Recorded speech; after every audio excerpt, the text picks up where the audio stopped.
تیری عظمت کے ملے اور نشان تیرے بعد، اور بھی میٹھا ہوا تیرا کنواں تیرے بعد۔ وہ ہو مکہ کے مدینہ اے حیادار سخی، کوئی تجھ سا نہ وہاں تھا نہ یہاں تیرے بعد۔ امن کی آخری دیوار گری ہو جیسے، ہر طرف پھیل گئے شور و فغاں تیرے بعد۔ تیری خاموش شہادت سے بغاوت نہ رکی، اے غنی تنگ ہوا ہم پہ جہاں تیرے بعد۔ شورشیں شہر مدینہ میں چلی آئی ہیں، کشمکش میں ہے علی جاؤں کہاں تیرے بعد۔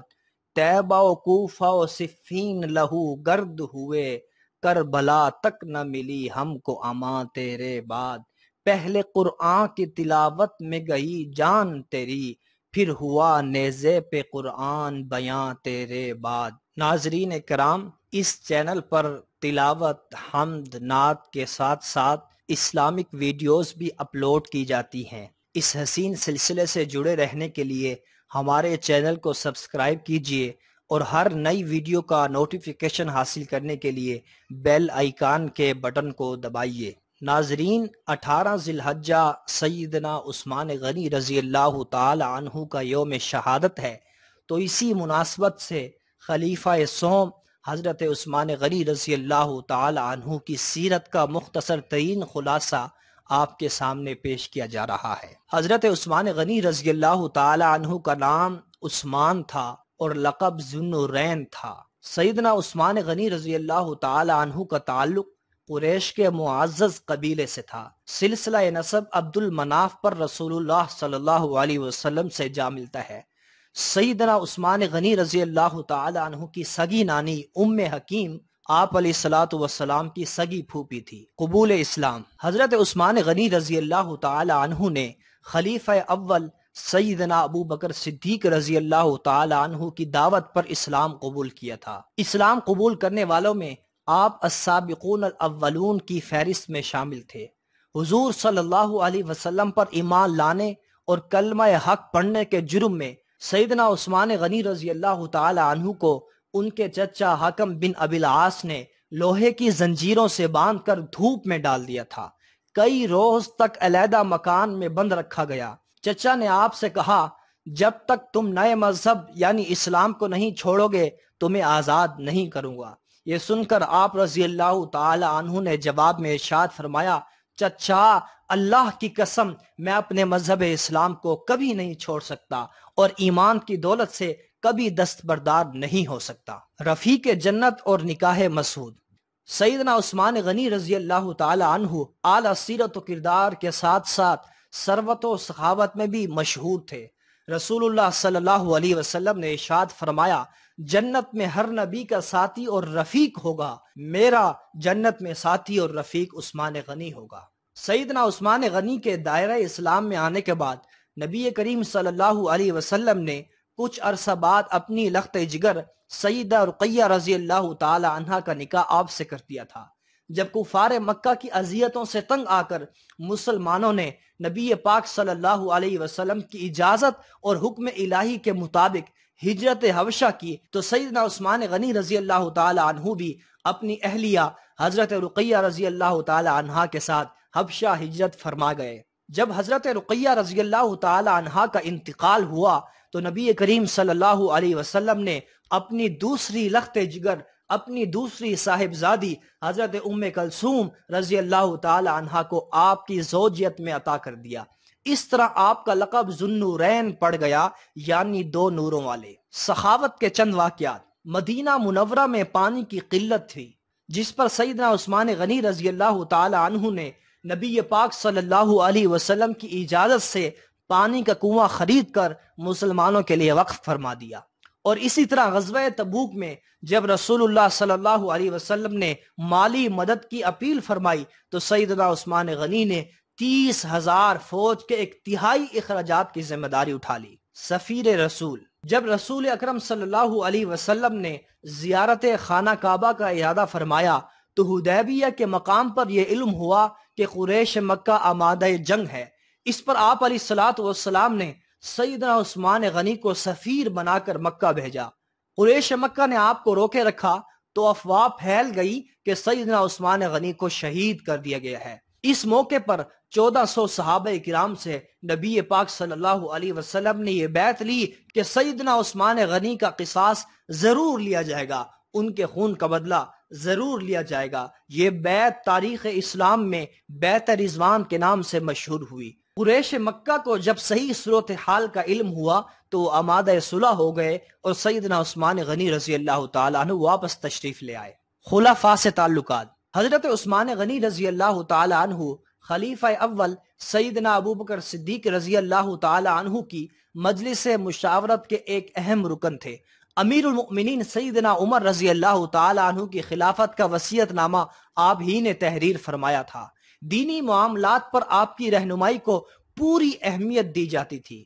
کاتب وحی، حافظ قرآن اور عالم دین سیدنا عثمان غنی رضی اللہ تعالی عنہ صرف کاتب وحی ہی نہیں تھے، بلکہ قرآن مجید آپ کے سینے میں محفوظ تھا۔ آیات قرآنی کے شان نزول سے خوب واقف تھے۔ امانت دار تاجر، با حیا انسان، سخاوت کے پیکر۔ بطور تاجر دیانت و امانت آپ کا ترہ امتیاز تھا۔ نرم خو تھے، فکر آخرت ہر دم پیش نظر رکھتے تھے۔ نبی کریم صلی اللہ علیہ وسلم کا ارشاد ہے، عثمان کی حیا سے فرشتے بھی شرماتے ہیں۔ تبلیغ و اشاعت اسلام کے لیے فراخ دلی سے اپنی دولت صرف فرمایا کرتے تھے۔ دور خلافت: حضرت عثمان غنی رضی اللہ تعالی عنہ کا دور حکومت تاریخ اسلام کا ایک تابناک اور روشن باب ہے۔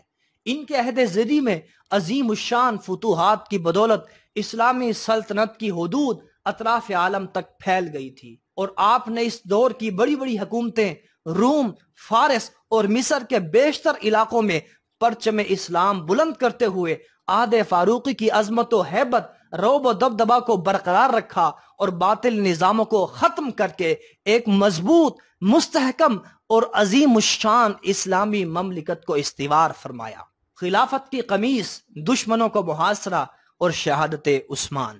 نبی کریم صلی اللہ علیہ وسلم نے حضرت عثمان غنی رضی اللہ تعالی عنہ سے ارشاد فرمایا، اے عثمان، اللہ تجھے خلافت کی قمیص پہنائیں گے۔ جب منافق اسے اتارنے کی کوشش کریں تو اسے مت اتارنا یہاں تک کہ تم مجھ سے آ ملو۔ چنانچہ جس روز آپ کا محاصرہ کیا گیا تو آپ نے فرمایا کہ مجھ سے حضور صلی اللہ علیہ وسلم نے عہد لیا تھا کہ منافق خلافت کی قمیص اتارنے کی کوشش کریں گے، تم نے نہیں اتارنا، اس لیے میں اس پر قائم ہوں اور صبر کر رہا ہوں۔ 35 ہجری میں ذی قعدہ کے پہلے عشرہ میں باغیوں نے سیدنا عثمان غنی رضی اللہ تعالی عنہ کے گھر کا محاصرہ کیا اور آپ نے صبر و استقامت کا دامن نہیں چھوڑا۔ محاصرے کے دوران آپ کا کھانا، آپ کا پینا، آپ کا پانی بند کر دیا گیا۔ تقریباً 40 روز تک بھوکے پیاسے 82 سالہ مظلوم مدینہ سیدنا عثمان غنی کو جمعۃ المبارک 18 ذو الحجہ کو انتہائی بے دردی کے ساتھ روزے کی حالت میں قرآن پاک کی تلاوت کرتے ہوئے شہید کر دیا گیا۔ سیدنا عثمان غنی کو شہید کرنے کی یہ سازش در حقیقت اسلامی تاریخ کی سب سے اول اور سب سے عظیم سازش تھی۔ یہ سازش جو عبداللہ بن سبا سمیت متعدد منافقین کی سعی کا نتیجہ تھی، در حقیقت صرف حضرت عثمان کے خلاف نہ تھی بلکہ اسلام اور تمام مسلمانوں کے خلاف تھی۔ اور آپ کی شہادت کے بعد وہ دن ہے اور آج کا دن ہے کہ مسلمان تفرقہ اور انتشار میں ایسے گرفتار ہوئے کہ نکل نہ سکے۔ یہ وہ بات تھی جس کی خبر حضرت عثمان رضی اللہ تعالی عنہ نے ان الفاظ میں دی تھی کہ بخدا اگر تم نے مجھے قتل کر دیا تو پھر تا قیامت نہ ایک ساتھ نماز پڑھ سکو گے نہ ایک ساتھ جہاد کر سکو گے۔ شہادت عثمان اور صحابہ کرام۔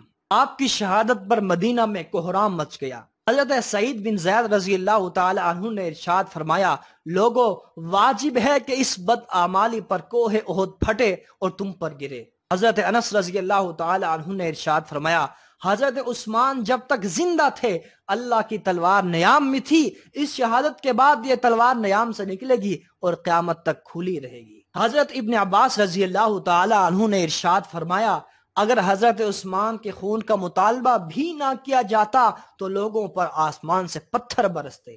حضرت علی رضی اللہ تعالی عنہ کو جیسے ہی شہادت عثمان کی خبر ملی، آپ نے فرمایا، اے اللہ، میں تیرے حضور خون عثمان سے برات کا اظہار کرتا ہوں۔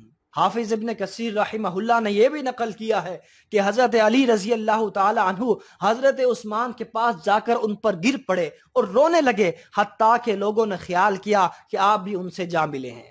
علامہ ذہبی رحمہ اللہ نے حضرت عثمان کے کمالات و خدمات کا ذکر ان الفاظ میں کیا ہے: ابو عمر عثمان ذوالنورین تھے، ان سے فرشتوں کو حیا آتی تھی، انہوں نے ساری امت کو اختلافات میں پڑ جانے کے بعد ایک قرآن پر جمع کیا، وہ بالکل سچے، کھرے، عابد، شب زندہ دار اور صائم النہار تھے، اور اللہ کے راستے میں بے درے خرچ کرنے والے تھے، اور ان لوگوں میں سے تھے جن کے متعلق آپ علیہ الصلوۃ والسلام نے جنت کی بشارت دی تھی۔